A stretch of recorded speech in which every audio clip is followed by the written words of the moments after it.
There was looting and there was vandalism and there was destruction of property in St. Louis, Missouri last night and into this morning because a young man, Michael Brown, age 18, who was unarmed, was shot down by a police officer there in Ferguson County. Now, the details of what happened, we get different reports. The police are saying the young man attacked the police officer and tried to take his weapon. Young man's friends and many witnesses say that's not what happened at all. But what we do know, there was looting last night. And we do know that at least 2 officers were hurt. And we do know a number of people were arrested. Stores were vandalized, belongings taken from shelves. People looted. That's what we know. Now I'm going to tell you what I know, what I believe to the core of me. I believe this has all been fabricated, blown up to get our attention off of really what happened. I believe they want to divide us. I believe that we cannot allow them to divide us. I believe that we have this great tool called the internet, which brings us all together. We can all get together and work together. And if we allow them to, they'll put us in our little groups. They'll put us at our typical, usual lunch tables. And what I'm asking you to do is to not sit at your table this time. I want you to sit at a table with different people. Because see, that's what they're hoping you won't do. They're hoping you won't do that. They're hoping that you'll just say, oh, that's happening to them. I'm not going to get involved. And it's not just color, all right? It's class. Because see, right now what they're doing, see, when the story first broke, I even saw some people come out and say, this is wrong and these people need to do something. And then the moment that the pictures or the images of young idiots breaking into stores showed up, they quickly distanced themselves.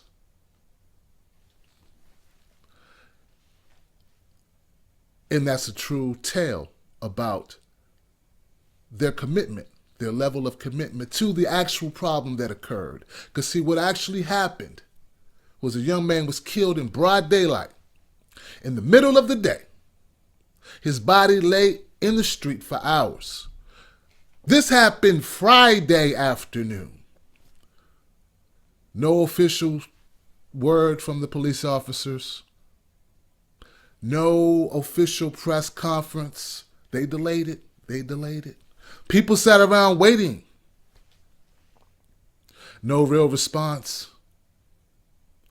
Then they showed up with their trucks. Then they showed up with their tear gas. Then they showed up with their militarized vehicles. Then they showed up with their dogs. Then they showed up with their mace, handy ready for an altercation. That's what happened. They came to a candlelight vigil for the death of a young man armed to the teeth. And they got what they came for. An opportunity to discredit the entirety of the situation and make you say, those people, I almost fell for it. I almost stood with them. And their mouthpieces, whether they paid or whether they free, who got out and supported the movement, supported the people and then backed away from the people, it was all in concert. You understand? So I'm going to have to ask you to work with me because I don't want you to go back to your tribe and forget what we were talking about. Because see, nothing that happened that day had anything to do with what happened Friday or the trauma that the neighborhood, right? Because I can't call it a community just yet, because a community, we control our finances, we control our law enforcement, which is obviously Ferguson does not. They're not very diverse at all. It's a mostly African-American and Latino area, and only 3 of the 53 officers are African-American or Latino. Just a little fun trivia fact.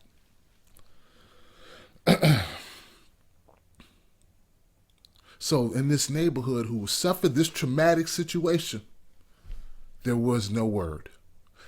But that's where our focus needs to be. See, look, I was on Twitter until the wee hours of the morning, and I had a conversation back and forth, tweeting back and forth with Davey D. Now, Davey D is a journalist, a hip-hop historian, well-known figure.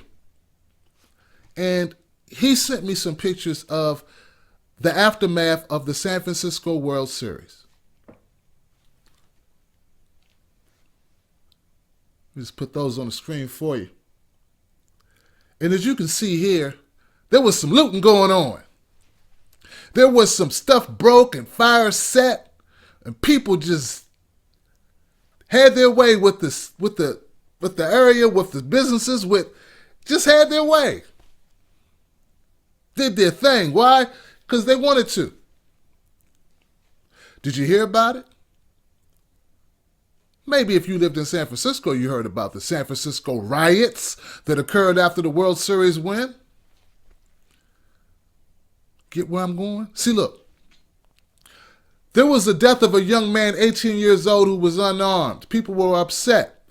World Series, people not upset. They happy. And they riot, and it gets no coverage whatsoever. They don't stop having World Series games because some people rioted or looted out of joy. But you want to tell me that we can't get together, that we're going to ignore the whole issue of police brutality, the police state that we're living under, police overstepping their bounds, police shooting us dead in the street because a few knuckleheads decided they was going to knock down the store, or they was going to take some hair weaves or something. And I'm here to tell you that anybody who tries to pretend like that makes sense is not for you. Well, at least if you're for the people. Because that don't make sense to me. So now we don't want to support the young man. We don't want to push this investigation forward. We don't want to make the St. Louis Police Department, who is now independently investigating, to hurry up and get on their job. We're not going to push them for the dash cam footage. We're not going to say, where is that smartphone footage that will easily put this thing to rest? We're going to all of a sudden back down and kowtow to the establishment because a few people got upset and wanting that quick stop, which originally is what the problem started, from what I understand. Is that somebody at the quick stop said Mike Brown took some candy or something. So the officer came after him for that. So the looting began at the quick stop. That's what I'm understanding, and it kind of makes sense because the community knew that. I didn't know that at the time. But I'm just saying, folks, how can we be sidelined by these things? Don't let them sideline you. They want to divide you. I want to unite you. I want to unite you on the basis of truth. I want to unite you on common goals.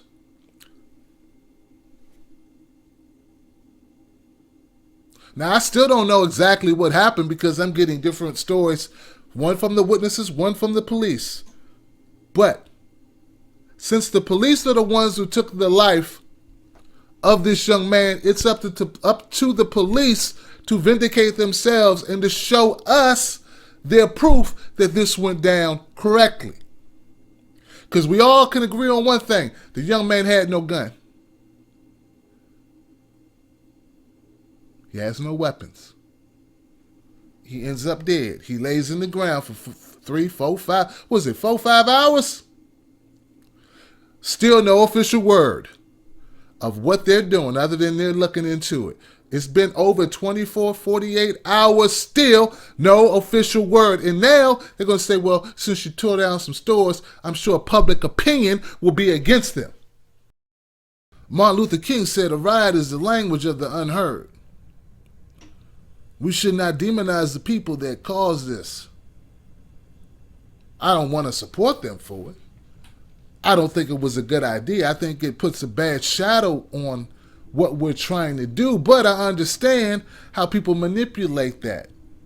Understand? I get it. I want to make sure that you understand it and don't let it tarnish what we're trying to do here and what the real objective should be and who the real culprit is. I shouldn't have to wait 48 hours to find out why you killed my son. The community witnessed it.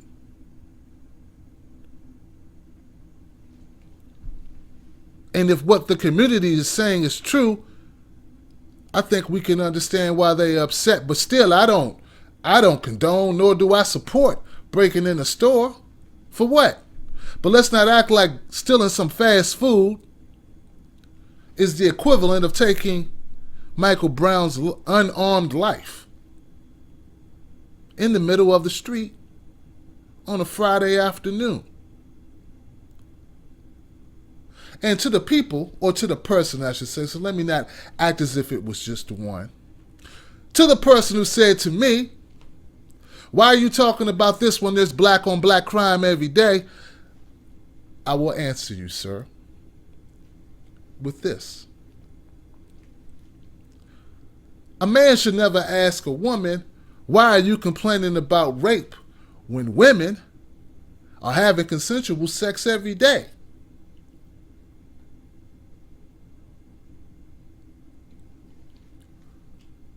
Another thing I would say to answer your question is, I don't pay drug dealers and gangbangers and thugs to shoot each other, to brutalize, terrorize, and kidnap us on a daily basis. But I, as well as you, do pay police officers a salary to do what they do. Understand? That's the difference. So, in essence, what I'm saying to you, sir, my friend, is that you don't have to support poor people. You don't have to have their backs. It's okay. But at least admit it. Instead of making snide comments about an issue that this is not relevant to, at the moment, to what we're dealing with. You don't say, well, let's not do anything about AIDS because more people die from heart disease. That's how much sense you make. And anyone else who deals with somebody making comments like that, please use my talking point. I think it'll work fabulously. I'm going to stay on top of this story, folks, and we need to continue this discussion. My demands are very simple. I want to know, where's the dash cam footage? I want to know, where's the smartphone footage? Show me this thing go down. I want to know, who was this officer? What's his record like? I'm sure they're going to test Mike Brown for drugs, alcohol. They're going to check into his background. I'd like to be able to do the same thing with the officer. Was he under any narcotics? Is he taking any pharmaceuticals? Any brain-altering medications? These things I'd like to know. For once, I'd like to know more about the officer, in this case, the aggressor, than I know about the victim, the dead person. Thanks for watching. I'm Tim Black. If you have comments, put them down below. If you have information that I can use in a future video, please contact me at timstake2@gmail.com. We want answers, and the fact that few knuckleheads got out of line, broke a couple windows, that doesn't change the fact we need those answers. Don't let them fool you, and don't let them force you to walk back to your group and forget why we're coming together and what it's all about.